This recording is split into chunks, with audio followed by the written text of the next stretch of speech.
E aí, pessoal, beleza?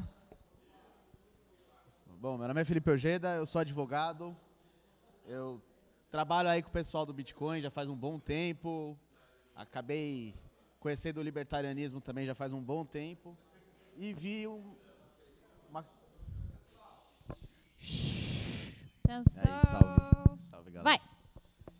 Então, meu nome é Felipe Ojeda, eu sou advogado. Eu já trabalho na área aí do Bitcoin já faz um bom tempo. Conheço o libertarianismo também há um bom tempo. E vi uma série de questões em que eu poderia ajudar o pessoal, principalmente do Bitcoin. Confesso que os primeiros clientes que eu tive da bolha foram o pessoal do Bitcoin, que era nessa questão de elisão fiscal. O que seria a elisão fiscal? Imposto é roubo, tá? Sonegação é legítima defesa. Até aí, todos nós concordamos. Só que a gente não é muito bom numa coisa chamada violência. E tem um desgraçado que é bom pra caramba nisso, que na verdade ele é um grupo de indivíduos, né? Eles se juntam e descem a porrada na gente.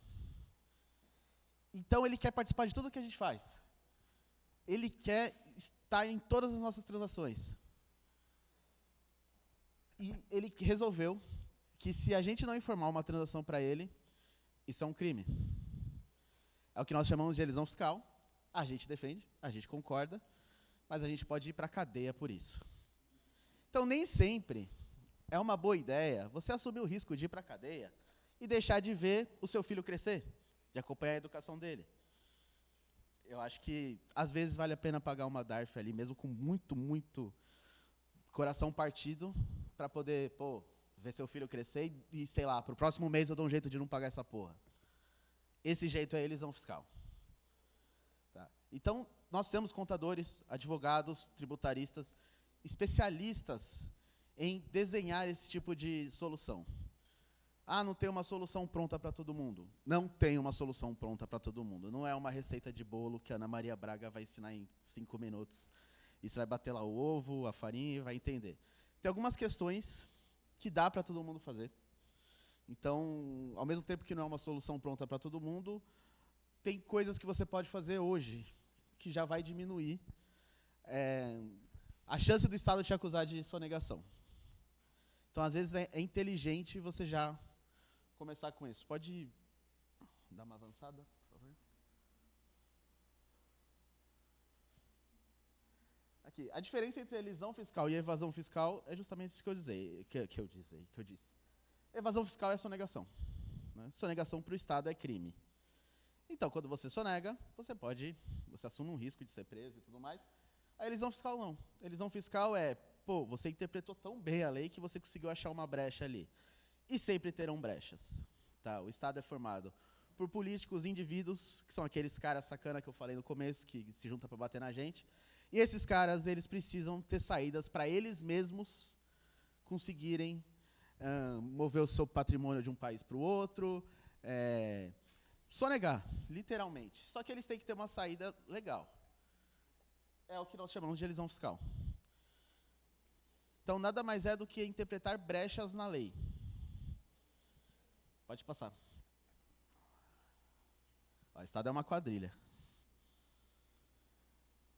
Aqui eu coloquei, o slide está meio fora de ordem esse aqui, depois que eu percebi que ficou meio fora de ordem. Mas é uma correção que eu quero fazer. Eu vejo um monte de gente falando P2P de Bitcoin com ou sem KYC. Eu entendo o que vocês querem dizer quando vocês criticam o P2P que faz KYC. Só que vocês não estão reclamando do KYC exatamente. Vocês estão reclamando da IN 188, que é a norma que ele teria que informar essas transações para o governo. Eu não acho que vocês realmente têm um problema se o P2P é seu parça, que você compra lá Bitcoin com ele todo mês. E, ele pediu para eu mandar uma foto, porque eu vou fazer um Pix da minha conta, e ele só quer ter certeza que eu sou eu. Bom, eu conheço P2Ps que já foram presos, porque receberam Pix da conta, e, na verdade, o cara que estava fazendo o Pix era um sequestrador, e ele foi considerado cúmplice. Então, eu acho até prudente o KYC. Eu vejo muita gente criticando, principalmente dentro da bolha dos bitcoinheiros, mas eu acho prudente, eu não vejo problema. O meu problema é com a IN 188. Aí o bicho pega, porque eu não acho que o Estado tem que saber de tudo. Né? Se você conseguir não informar, melhor. Pode ir. E aí eu coloquei uma informação técnica. Né? Quanto tempo que o Estado tem para cobrar o seu imposto de renda? O Estado tem 5 anos para cobrar. Então tem muita gente aqui que vai falar, nah, cara, eu tô de boa. Sonego há 3 anos e nunca caí na malha fina. Não é bem assim. Tá? Na verdade, o Estado conta que você não vai conseguir guardar a documentação desse período. Porque esses 5 anos, eles ainda podem crescer para 10. Em alguns impostos, como o imposto de renda, o Estado tem 5 anos para reconhecer que você deve, e depois tem mais 5 anos para cobrar. A prescrição é de 5, mas ele pode te cobrar daqui a 10 anos. Então, sempre procurem documentar, ou não documentar à perfeição, as coisas que vocês fazem. Tá? O Estado não brinca, o Estado não é um ursinho carinhoso, que você vai conseguir deixar ele bonzinho apertando um botãozinho, ou botando o seu amiguinho ali. E o Estado pode te acabar literalmente com a sua vida. É impressionante. Às vezes eu vejo o pessoal falando como se fosse brincadeira. Não é. Não é mesmo. Pode pular para o próximo.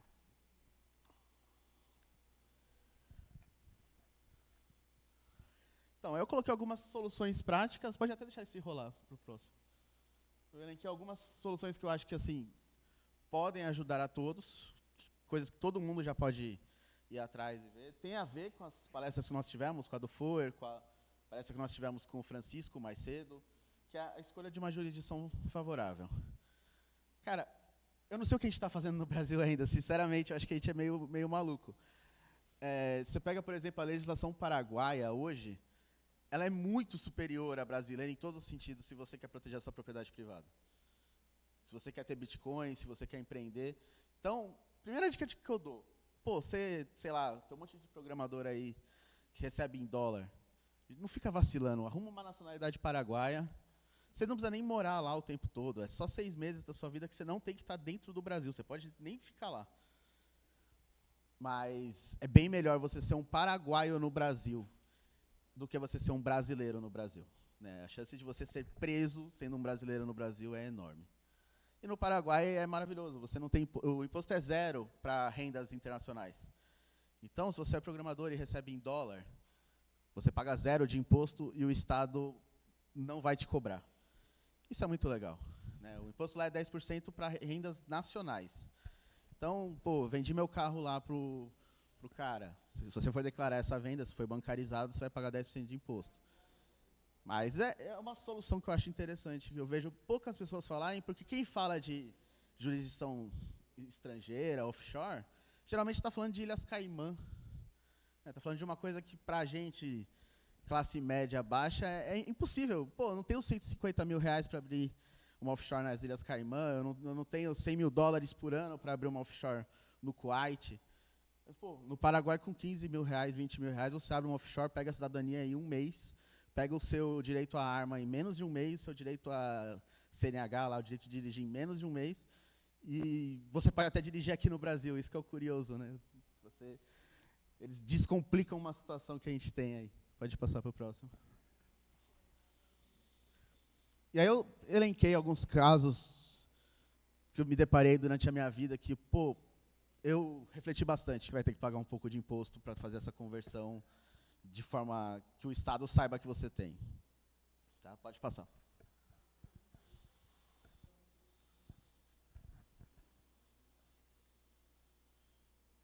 O terceiro case já é um case que, assim, para o pessoal do direito é mais familiarizado, que são as holdings patrimoniais. É um assunto que pouco se fala no Brasil, mas dentro dos grandes ciclos de direito, principalmente de direito de família, é um assunto muito trabalhado.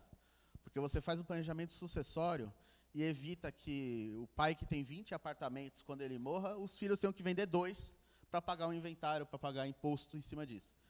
Então você faz um planejamento que é muito simples de fazer. Na verdade, centenas de contadores e advogados talvez nem saibam, mas eles podem fazer isso, é muito simples. É simplesmente abrir uma empresa no nome desse pai, integralizar essa empresa com esse patrimônio, esses imóveis, e ir doando para os filhos cotas dessa empresa.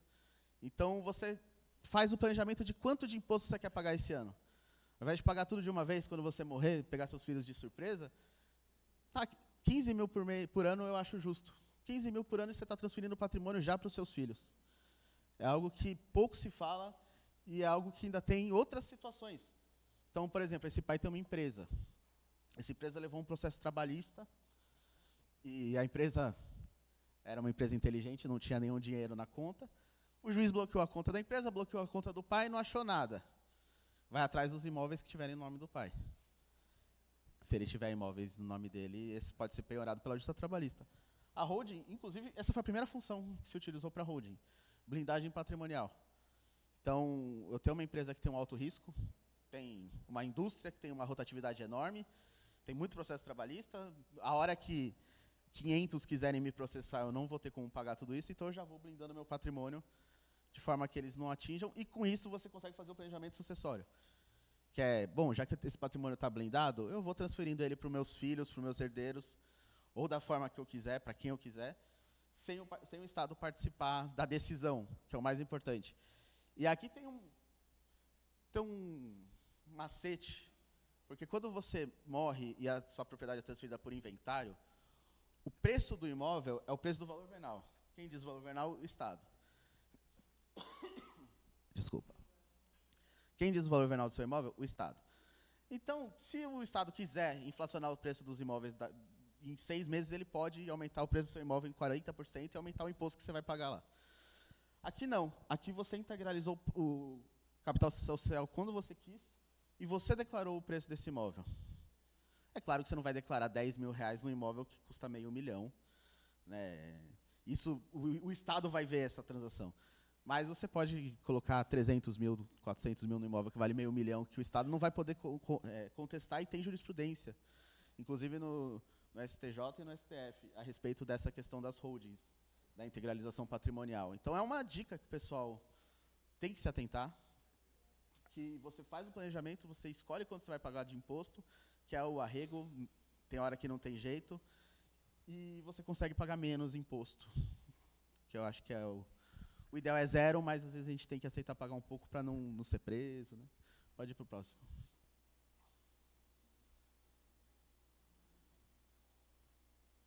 Aí eu peguei alguns cases curiosos, né, de casos assim, um pouco mais famosos. O sonho de valsa. É bombom ou é bolacha wafer? Alguém aqui acha que é bolacha wafer? Tá. Sendo bombom, ele paga 5% de imposto. Sendo bolacha wafer, ele é isento de imposto.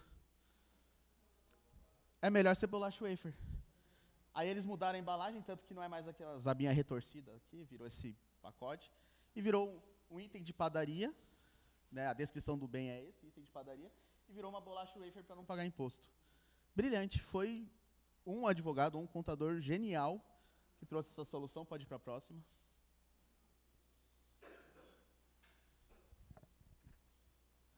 Aqui, o sorvete do McDonald's. O sorvete do McDonald's é sorvete ou é uma bebida láctea? Né? Pô, é sorvete. Sendo sorvete, ele pagava de 3,5% a 9,5% de PIS e COFINS e 47% de ICMS. Você comprava um sorvete para você e o Lula tomava outro. Só de mudar o nome, porque só mudou o nome, né? A gente sabe que o produto continua sendo o mesmo. Passou a pagar só, né, sendo isento de PIS e COFINS, e passou a pagar só, entre aspas, 22% de ICMS. Ainda é muito, 22%, daqui a pouco eles vão chamar ele de, sei lá, batata, e vai ter menos imposto ainda, mas tem que ter alguém brilhante por trás para chegar nessa solução. Pode ir para o próximo.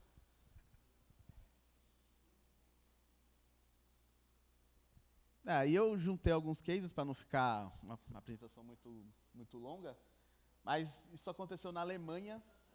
Né? Lá, a produção de absorventes ela tem impostos altos, cerca de 30%, e os livros, assim como no Brasil, são isentos. O que a Tampon fez, que é uma empresa que faz absorventes internos, ela criou o Tampon Book. É um livro que tem 2 páginas. Como usar. É literalmente como usar. Está ali a foto do livro. E dentro do livro você tem os absorventes. E foi assim que ela desviou de imposto, só que está em discussão na Suprema Corte Alemã já faz uns 7 anos. E assim eles estão lucrando bastante em cima disso. Maravilhoso. Eu achei um exemplo lindo. E aqui no Brasil, né? Você tem os perfumes, que na nossa lei você tem aquela miscelânea. Eu falo que trabalhar com impostos no Brasil é um trabalho muito ingrato, porque você nunca está atualizado. Hoje eu já não estou atualizado, porque são mais de 15 mil leis. Muda todo dia, literalmente todo dia. Mas aqui, o perfume virou um produto de luxo. Por quê? Eu não sei. Mas passou a ter um IPI de 42%. Aí você tem uma empresa lá, tipo uma Boticário da vida, que só vende isso. Você se ferrou. Eles mudaram o nome de perfume para água de colônia. 12% de imposto. Numa tacada, numa simples mudança de nome, você teve 30% do imposto reduzido. E ainda aquele que podia ser chamado de desodorante foi. Porque o desodorante ainda paga menos, paga 7%. Então, você vê que a elisão fiscal, ela muitas vezes é necessária. Né? Depende da sua atividade, depende da sua pretensão, mas é importante. Né? Claro, muitos desses casos você vai precisar de um especialista para analisar o caso, para chegar numa solução dessa. Nenhuma dessas soluções aqui, apesar de parecer simples, é simples de fato. Que tem a análise aqui de imposto, você vai analisar, pô, vai mudar de perfume para água de colônia, tá? Mas quanto que ele paga de imposto na água de colônia em Manaus, quanto que ele paga em Porto Alegre, quanto que... Tá no Brasil, cara, isso aí é uma loucura. Mas dá para fazer, e a elisão fiscal é essencial, tá? Para que a gente consiga ainda viver nesse mundo, né, do estatismo. Né? A gente quer viver o ancapistão, a gente quer viver num mundo ético, a gente procura reforçar nossas redes de contato e cadeia de fornecedores e tudo mais. Mas, assim, enquanto a gente viver num mundo que tem um bando de estatistas lá querendo se juntar para bater na gente, para roubar a gente precisa ter inteligência para interagir com esse mundo, mesmo que eles mudem a lei. É lógico que isso aqui vai gerar uma mudança na lei. Eles vão retirar a isenção do livro, isso é óbvio. Aqui também vai ficar uns 3 anos assim, depois eles vão mudar. Mas, enquanto isso, a gente tem que ir se adaptando e sobrevivendo, literalmente sobrevivendo. Porque muita gente fala que sonegação é um problema, que sonegação isso, aquilo. Eu até conversei com um neozelandês uma vez, ANCAP neozelandês, que ele falou que o ANCAP brasileiro ele é muito estranho. Porque quando você conversa com o ANCAP lá na Nova Zelândia, ele pensa em lucro. Ele era bitcoinheiro e tal. Ele, cara, o ANCAP neozelandês, ele pensa em mercado, em lucro. O brasileiro pensa em sonegar. Ele já quer saber como que ele vai sonegar. Eu tive que explicar para ele que, pô, é que talvez lá na Nova Zelândia, vocês soneguem por uma questão de ética e tudo mais, mas aqui a gente sonega por questão de sobrevivência. Né? Aquele feirante, ele não faz aquilo para passar a perna em ninguém. Ele faz aquilo porque, cara, ele vende banana. Ele precisa sustentar a família vendendo banana. Então, todo o porcento do imposto que ele conseguir pagar menos, e se ele não for para a cadeia, melhor ainda, ele vai fazer. É isso, pessoal. Se quiserem fazer perguntas. Obrigada. 2 perguntas muito rapidamente, tá? Que a gente quer terminar às 8 e tem ainda painel sobre leis privadas. Quer dizer, justiça privada. Boa noite, obrigado pela palestra. Não estou ouvindo. Não sei se está... Alô? Boa noite, obrigado pela palestra. Ouvi a sua opinião em relação à reforma tributária, que uma das características que vendem como positiva dessa reforma é a simplificação. Minha opinião até então é de que ela é negativa porque iria dificultar esse tipo de estratégia de elisão fiscal. Então, esses exemplos como especialista, assim, a sua opinião é que vai mudar, vai facilitar, enfim. Obrigado. Certo, é uma ótima pergunta, porque é bem atual. Esses exemplos que eu dei, tanto do perfume quanto do sorvete, já seriam alterados por conta dessa lei. Tá? Só que nem tudo é tão ruim. Né? É melhor você vender o sorvete com essa redução de impostos hoje, e tendo essa mudança na lei, vender com ele a 25%, que a proposta da lei é essa, de 25% a 27%, do que você vender hoje sorvete a 47% de imposto e ficar esperando um milagre de algum político reduzir a alíquota na lei também. Mas é aquilo, eu não vejo com bons olhos essa simplificação. Eu entendo que vai Pô, o contador vai amar, contador principalmente vai amar, tributarista que faz a estratégia vai amar, porque vai ficar muito mais simples de fazer a estratégia. Mas hoje eu vejo que tem brechas que a gente tem graças a essa burocracia toda, que isso vai eliminar. Ô, Geda, muitas pessoas fazem offshore, né, para se proteger. Como é que funciona a facilidade de repatriar esse capital? Ótima pergunta. A gente tem um problema aqui no Brasil, que é, quando você manda uma remessa internacional de uma offshore para o Brasil, você vai pagar 25% de imposto, não importa o que seja. Então, eu tenho soluções para isso. Não são soluções de elisão fiscal, são soluções da outra lá que eu não posso falar. Mas dá para fazer. Dá para fazer até assim, cerca de R$30 mil por pessoa que tem na sua família. Então, você pode usar o CPF do seu filho, abrir uma MEI, usar o CPF, o CNPJ da MEI, e com 3 pessoas da família você já consegue repatriar 90 mil por mês sem pagar nada de imposto. Mas não é uma solução de elisão fiscal, é uma solução que exige uma outra técnica. Beleza, obrigada. Palmas.